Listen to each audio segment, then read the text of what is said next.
కాంగ్రెస్ ప్రభుత్వం అలాగే ముఖ్యమంత్రి రేవంత్ రెడ్డి గారు చాలా సందర్భాల్లో నేను రైతు బిడ్డను, రైతుల పక్షపాతిని, వాళ్ళ కాంగ్రెస్ ప్రభుత్వం రైతుల ప్రభుత్వం అని ప్రగల్భాలు పలికి అధికారంలోకి రాకముందు 6 గ్యారెంటీల్లో ఒక గ్యారెంటీని రైతు భరోసా అనేటువంటి పేరుతోటి ప్రజల్లోకి విడుదల చేసి ప్రజల్ని నమ్మించే ప్రయత్నం చేయడం జరిగింది.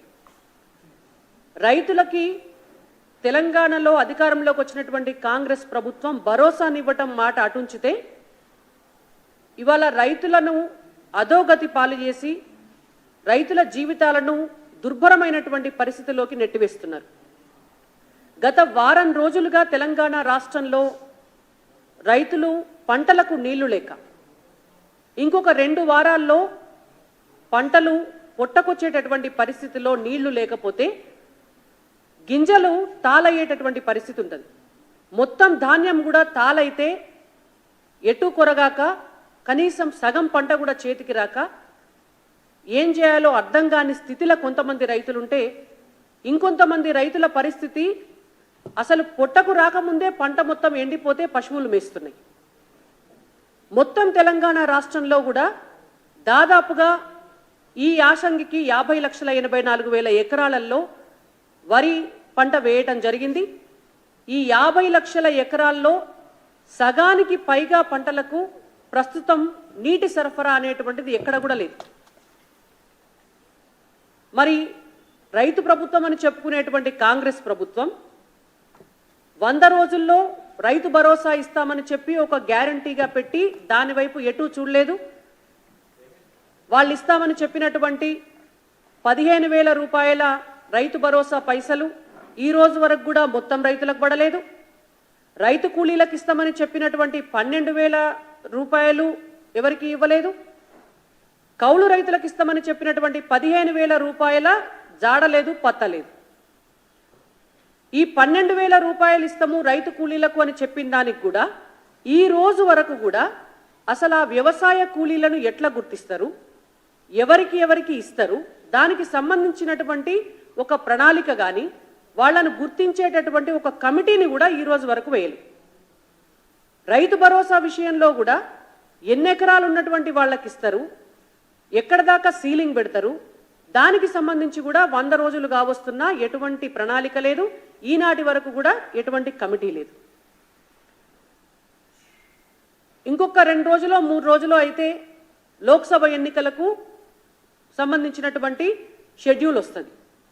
ఒకసారి షెడ్యూల్ వచ్చిన తర్వాత ఎటువంటి జీవో కూడా రాష్ట్రంలో ఉన్నటువంటి అధికార పార్టీ తీయడానికి వీల్లేదు. రైతు భరోసా గ్యారంటీ కింద కాంగ్రెస్ ప్రభుత్వం చెప్పింది పంట పండించినటువంటి ధాన్యంలో ప్రతి క్వింటాల్కు కూడా 500 రూపాయలు మేము బోనస్ కట్టిస్తాము అని చెప్పినారు. మరి ఈ రోజు వరకు కూడా మీరు కనీసం జీవో కూడా తీయకపోతే రేపు యాసంగి పంట వచ్చిన తర్వాత బోనస్ ఎట్లా కట్టిస్తారు? నిజంగా మీకు బోనస్ ఇచ్చేటటువంటి ఉద్దేశం ఉంటే ఈ పాటికే జీవో ఇష్యూ చేయాలి కదా. అంటే ఒక పేపర్ మీద విషయం రాసి సంతకం పెట్టడానికి కూడా రేవంత్ రెడ్డి గారికి కానీ వ్యవసాయ శాఖ మంత్రికి కానీ కన్సర్న్డ్ ఆఫీసర్స్కి కానీ టైం సరిపోతలేదా? అంటే ఇది ఖచ్చితంగా రైతులను మోసం చేయటమే. మీరు ఇస్తా అన్నటువంటి రైతు భరోసా 15,000 అటే పోయినాయి. మీరు ఇస్తారన్నటువంటి కౌలు రైతులకు 15,000 అటే పోయినాయి. మీరు ఇస్తా అన్నటువంటి రైతు కూలీలకు 12,000 వాటి ఊసే లేదు. క్వింటాల్కు 500 బోనస్ అన్నది అటే పోయింది. ఇక అంటే రైతు భరోసా లేదు, గిరోసా లేదు. ఎంతసేపు కాంగ్రెస్ పార్టీలో ఉన్నటువంటి నాయకులకు పెద్దపీటలు చిన్నపీటలు వేసుకునేటువంటి పంచాయతీ తప్ప నీ సీటు నేనెట్లా గుంజుకోవాలి, నా సీటు నువ్వెట్లా గుంజుకోవాలి, ఎవలకు ఏ మినిస్ట్రీ కావాలి, నువ్వెంత ఎత్తుపీట మీద కూర్చోవాలి, నేనెంత చిన్నపీట మీద కూర్చోవాలనే పంచాయతీ వస్తుంది తప్ప రైతుల పంచాయతీని పట్టించుకునేటువంటి పరిస్థితిలో కాంగ్రెస్ ప్రభుత్వం లేదు. మేము రేవంత్ రెడ్డి గారిని ఒకటే డిమాండ్ చేస్తున్నాం భారతీయ జనతా పార్టీ పక్షాన. మీకు తెలుసు వారం రోజుల నుంచి పంటలు ఎండిపోతున్నాయి, రైతులు గగ్గోలు పెడుతున్నారు, అరన్న గోసపడుతున్నారని. ఈ రోజు వరకు వ్యవసాయ శాఖతోటి ముఖ్యమంత్రి గారు అధికారులతోటి కానీ ఆ మంత్రిని కూర్చోబెట్టుకొని కానీ ఒక సమీక్ష చేసినారా?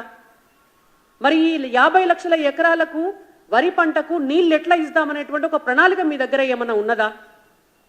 అసలు నీళ్లు ఎంత పర్సంటేజ్ ఉన్నాయి, ఏ ప్రాజెక్టులకు వెళ్ళి నీళ్లు వస్తాయి, మరి రేపు పొద్దున రాబోయేటటువంటి నెల రోజుల్లో కూడా ఈ యాసంగి పంట పూర్తయ్యేదాకా కూడా అసలు నీళ్ళిచ్చే పరిస్థితి ఉన్నదా లేదా? ఇప్పటి వరకే ఎండిపోయినటువంటి పంట పొలాలకు మీరేమన్నా పరిహారం ఇచ్చేటటువంటి అవకాశం ఉందా? ఆ దిశగా ఏమన్నా ఆలోచన చేసినారా? కనీసం పంట నష్టపోతే ఆ పంట నష్ట పరిహారం చెల్లించేటటువంటి పరిస్థితిలో కేంద్ర ప్రభుత్వం ఫసల్ బీమా యోజన పథకం అనేటువంటి ఒక పథకాన్ని పెట్టింది.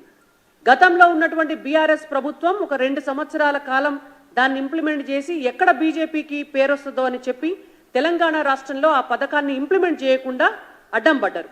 మరి అలా చిత్తశుద్ధి ఉన్నటువంటి కాంగ్రెస్ పార్టీ ప్రభుత్వం అయినా ఫసల్ బీమా యోజన పథకాన్నైనా ఇక్కడ ఇంప్లిమెంట్ చేసి ఈ 100 రోజుల్లో కనుక రైతులను దాంతో అటాచ్ చేసి ఉంటే ఇప్పుడు పంట నష్టపోతే కూడా వాళ్ళకి ఏమన్నా పరిహారం వచ్చు రైతులకి. ఆ దిశగా తెలంగాణ రాష్ట్ర ప్రభుత్వం ఏమన్నా ఆలోచన చేస్తున్నదా, చేస్తలేదా? గత 10 సంవత్సరాల్లో తెలంగాణ రాష్ట్రంలో ఒక వ్యవసాయ ప్రణాళిక లేదు. మరి అలా వచ్చిన కాంగ్రెస్ పార్టీ ప్రభుత్వం అయినా కొత్తగా ఏదన్నా ఒక వ్యవసాయ ప్రణాళికను ఈ రోజు వరకు సిద్ధం చేసిందా, చేయలేదా? ఒకవేళ నిజంగానే నీళ్లు రాకపోతే, నీళ్ళు వచ్చేటటువంటి అవకాశం లేకపోతే, గతంలోనే యాసంగి మొదలయ్యేటటువంటి ముందే వ్యవసాయ శాఖ కావచ్చు, నీటిపారుదల శాఖ కావచ్చు కొన్ని ప్రాంతాలకి క్రాప్ హాలిడే కూడా ప్రకటించారు. మరి ఆయా ప్రాంతాల్లో ఉన్నటువంటి రైతులకు అధికారంలో డిసెంబర్ 9 వరకే అధికారంలోకి వచ్చినటువంటి కాంగ్రెస్ ప్రభుత్వం ఏదన్నా సూచన చేసినదా? ఒక సమీక్షా సమావేశం పెట్టి ఆల్టర్నేట్గా ఏ పంటలు వేసుకోవాలి, మరి ఈ పంటలు వేసుకుంటే నష్టపోతారు కాబట్టి ఏమన్నా ప్రత్యామ్నాయ పంటల వైపు కనుక వాళ్ళకు మార్గం చూసేటటువంటి ప్రయత్నం ఏమన్నా చేసినదా? వీటితో పాటు ఇవాళ మేము ఇంకొక సూచన కూడా చేస్తున్నాం కాంగ్రెస్ పార్టీ ప్రభుత్వానికి. గతంలో ఉన్నటువంటి బీఆర్ఎస్ పార్టీ తెలంగాణ రాష్ట్రంలో విత్తనాల మాఫియా జరిగింది, ఎరువుల మాఫియా జరిగింది, కల్తీ విత్తనాలతోటి అనేక మంది రైతులు నష్టపోయినారు. ఎక్కడ కూడా ఏ మాఫియాను ఏ దందాను కంట్రోల్ చేసేటటువంటి బాధ్యతను టీఆర్ఎస్ పార్టీ నిర్వర్తించలే. ఇవాళ వచ్చినటువంటి కాంగ్రెస్ పార్టీని మేము డిమాండ్ చేస్తున్నాం, మీరు కల్తీ విత్తనాలను అరికట్టే విషయంలో, కల్తీ ఎరువులను అరికట్టేటటువంటి విషయంలో ఏదైనా నిర్ణయాలు తీసుకొని ఒక ప్రణాళికబద్ధంగా రైతులకు న్యాయం చేసే దిశగా ఆలోచించాలి అని చెప్పి మేము డిమాండ్ చేస్తున్నాం.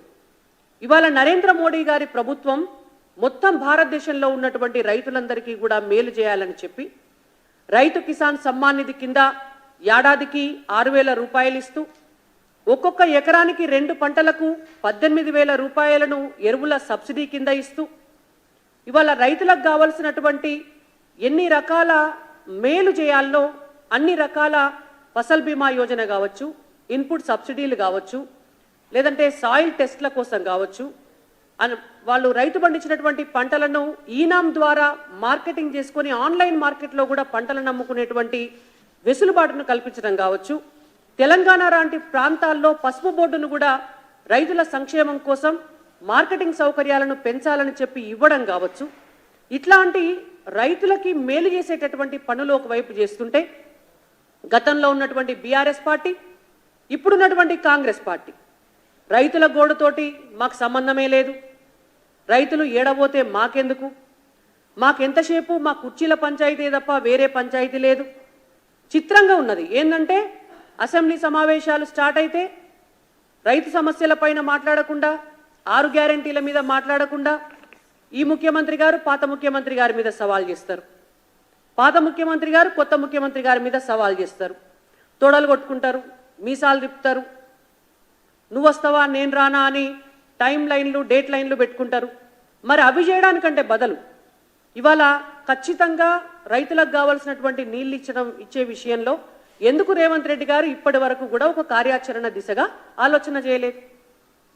కాళేశ్వరాన్ని సిబిఐ ఎంక్వైరీ చేసి దాని మానాన అది జరిగే కార్యక్రమం విషయంలో ఇన్ని రోజులు టైం వేస్ట్ చేసి మొత్తం టూర్లు వేసుకొని పోయినారు కదా. మరి ఇప్పుడెందుకు వ్యవసాయ శాఖ అధికారులను ఎక్కడెక్కడ పంటలు ఎండిపోతున్నాయి, రైతులకు మనం ఏం చేయాలి అని చెప్పి ఒక గైడ్ లైన్స్ ఇవ్వడం లేదు? చాలా సందర్భాల్లో కూడా చెప్తారు, రైతేడ్చిన రాజ్యం ఎద్దేడ్చిన వ్యవసాయం బాగుపడదు అని. ఇవాళ రైతుల్ని ఏడిపిస్తే తెలంగాణ రాష్ట్రంలో అన్నదాతలను గోసబుచ్చుకుంటే కాంగ్రెస్ పార్టీకి అది మంచిది కాదు. కాబట్టి భారతీయ జనతా పార్టీ రైతుల పక్షపాతిగా ఉన్నటువంటి కేంద్ర ప్రభుత్వంలో ఉన్నటువంటి పార్టీగా మేము కాంగ్రెస్ పార్టీని డిమాండ్ చేస్తున్నాం. తక్షణమే వరి పంట పండిస్తున్నటువంటి రైతులందరికీ కూడా ఆ పంట పొలాలకు నీరందించేటటువంటి మార్గాన్ని ముఖ్యమంత్రి రేవంత్ రెడ్డి గారు ఒక సమీక్షను నిర్వహించి దాన్ని వెసులుబాటు చేయాలి. పంట నష్టపోయినటువంటి వాళ్లకు, ఎండిపోయినటువంటి వాళ్లకు నష్టపరిహారం ఇచ్చే దిశగా ఆలోచన చేయాలి. రైతులను అలాగే ఇరిగేషన్ అధికారులను, వ్యవసాయ అధికారులను అప్రమత్తం చేసి రైతులకు నష్టం జరగకుండా ఖచ్చితమైనటువంటి చర్యలు తీసుకొని వాళ్లను ఈ విపత్తు నుంచి బయటపడేసేటటువంటి మార్గాన్ని చూడాలని మేము డిమాండ్ చేస్తున్నాం. ఒకవేళ మీరటువంటి పని చేయని పక్షంలో భారతీయ జనతా పార్టీ రైతుల పక్షాన నిలబడి డెఫినెట్గా రేపొద్దున రైతుల కోసం మేము ఉద్యమం చేయడానికి కూడా కాంగ్రెస్ పార్టీ పైన సిద్ధపడతామని చెప్పి హెచ్చరిస్తున్నాం కూడా.